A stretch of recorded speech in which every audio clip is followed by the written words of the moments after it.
What's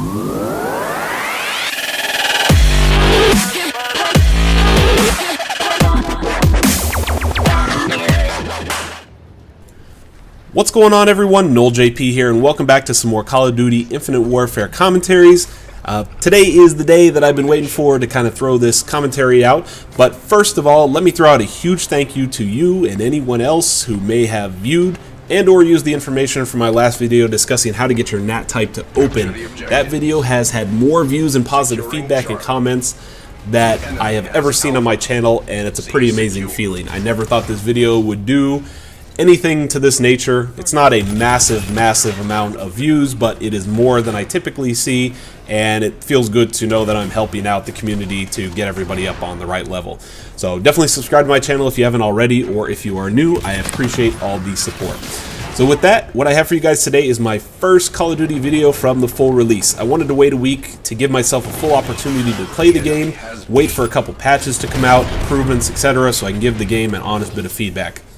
I didn't want to judge on the first couple days because it was definitely too early, things were being altered and so forth, so I didn't think it was right to get things started that soon. In the background is a pretty good gameplay I picked up the first weekend playing some domination on the map Mayday, which as of the end of the first full week is probably one of my favorite maps, and I'll talk about my thoughts on maps in a video later this week where I give a rundown about the goods, the bads, and the uglies for the maps and so forth, but for now, know that I'm a fan of it. So with that, let's get into today's topic. So first thing we're going to talk about here today is some of the good things, the bad things, and things that need to be improved, and what I would still like to see fixed. For the good, let's start there. Huge thumbs up to Infinity Ward, and if you're saying WTF to that, it's because they legitimately made the game playable in a matter of a week from the beta to the release. The beta, in my opinion, was an absolute disaster with the time to kill and the quick scoping from snipers, and I honestly didn't even want to play and didn't even know if I was going to buy the full release. When I heard the news that they were working on fixes, including the time to kill and taking aim assist off the snipers, I just had a gut feeling the game would do a complete 180-degree turn and would play a lot better, and it did. There's maybe one sniper in a game now, maybe two at the most, if you got a couple guys who are skilled and want to go at it, against the other team, but for the most part, no snipers really to be found.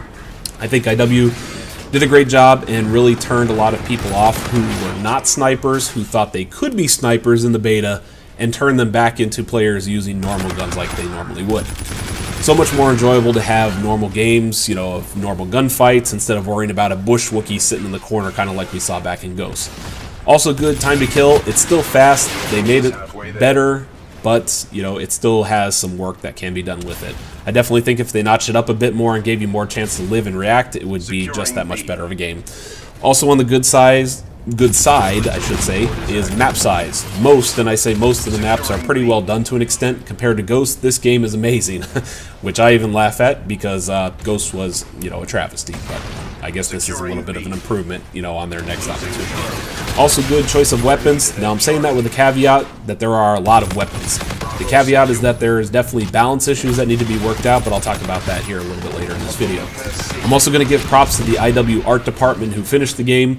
I'm a detailed person in my real life job, and just looking at all the different things they had to do really turned out well. I was concerned this game would be dull and drab based on the original maps from the beta, but was impressed with the diverse settings we got in the full release. And finally, a good thing is that I want to be good at this game.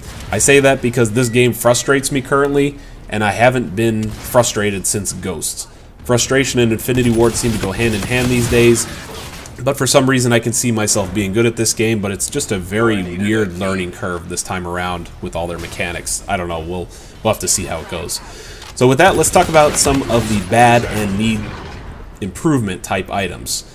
First of all, in my opinion, the time to kill is still too fast. Like I said before, if they improved it a touch, this game would be so much better. I also think they need to get rid of the nuke tag to just 5 or 6 guns that carry it. I personally don't like a few of the guns that have the ability to get the nuke. I'm a big fan of the K-bar, but guess what? It doesn't have the nuke variant, so I have to force myself to use guns that don't fit my playstyle. I think this is a huge detractor from trying to do different things, like challenging yourself, to be very good at the game with a lot of different options. Back in Ghost, I got chem strikes with probably 12 to 20 different guns, possibly. I don't know how many it ultimately was, but I just think it's a bad fail and a missed opportunity for Infinity Ward to keep it on just a few of the variants. It really just doesn't make sense, and whoever thought about that idea and whoever approved that idea is probably feeling really crappy about themselves now, considering the community hates that fact of the game. So speaking of guns, they have to really balance out the guns too.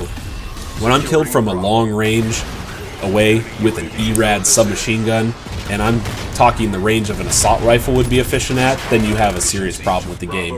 If you're going to let a submachine gun kill at that distance, you must cause the player to slow down their fire rate to a tap motion. If you've played Battlefield, you know exactly what I'm talking about, where you have to literally tap fire on your controller to pop off bullets slowly that allow the gun to stay relatively steady.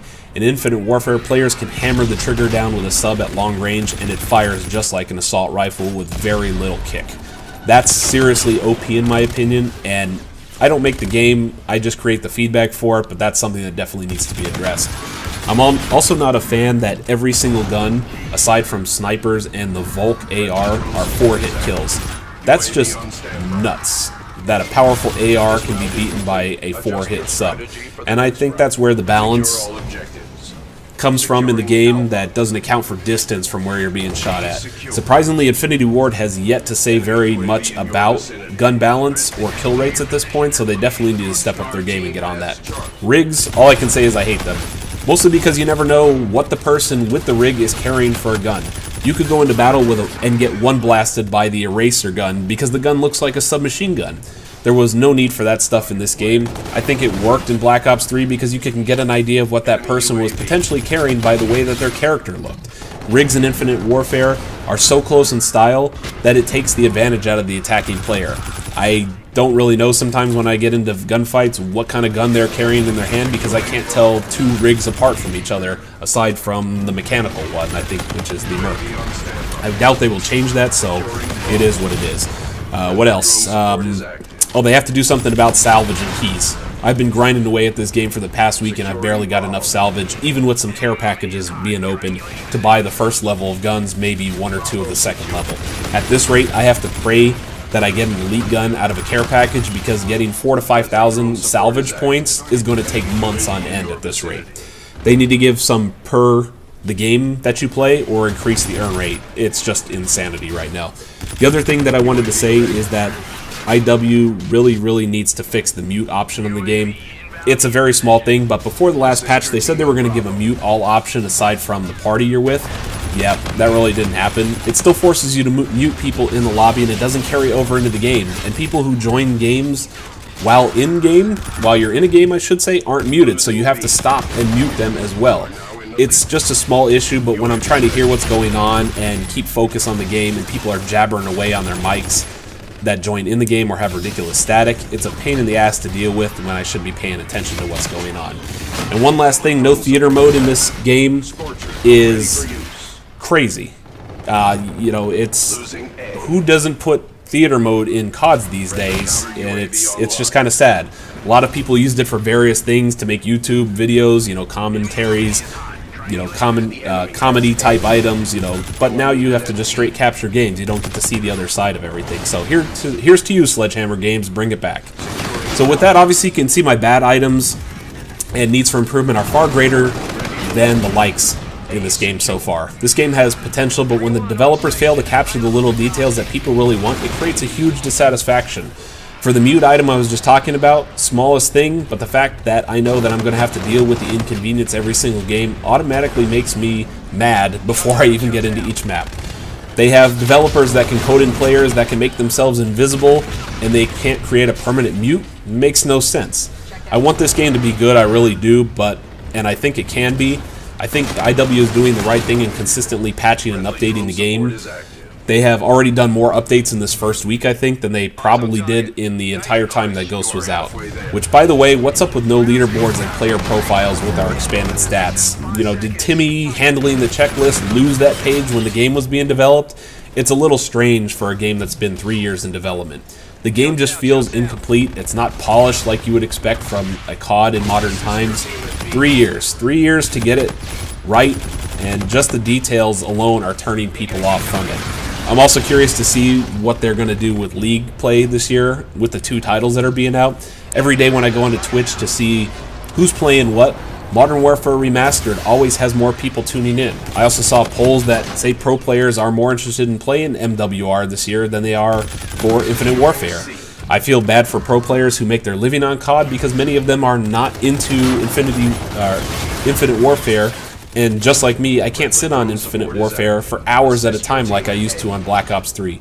I spend more time on MWR than IW by far, and that's not good for Infinite Warfare at this early stage in the game. I can tell there's issues when the normal pros I usually see on Twitch hammering the new titles with scrims and having fun with their friends are not even doing that on Infinite Warfare. Maybe things will change. Other than that, I'm also hoping that due to no theater mode, I should say, that I might be able to grow this channel this year. I know that's a really tough thing to say against others who don't have theater or capture abilities, but it might be an advantage for me. One thing I don't do is beg for subscribers. I ask people to sub only if they enjoy what I do. I'm not doing it for money, so I'm just having fun, and I think I can relate to most of you who are just having fun as well. So with that, guys, I will wrap up by saying thank you for stopping by to watch this brief commentary today. Definitely subscribe and check back tomorrow. I have been working on something very special that I haven't done before on my channel, and not many other YouTubers have touched with Call of Duty to this point. I hope you guys like what I've created, so definitely come back. It's going to be a 3-part video spread out over the middle to the end of this week, so definitely check that out. The gameplay will be wrapping up in the background. I ended up with over 50 some odd kills and some very low deaths, so definitely keep watching till the end. I'm not trying to be a tryhard by any means. I just want to have fun and help my team win. I'm a team player, not a kill horse, so hopefully you guys learn something from me, and I'll do the best I can to keep you entertained. Have a great rest of your day, everyone, and I will catch you on my next video.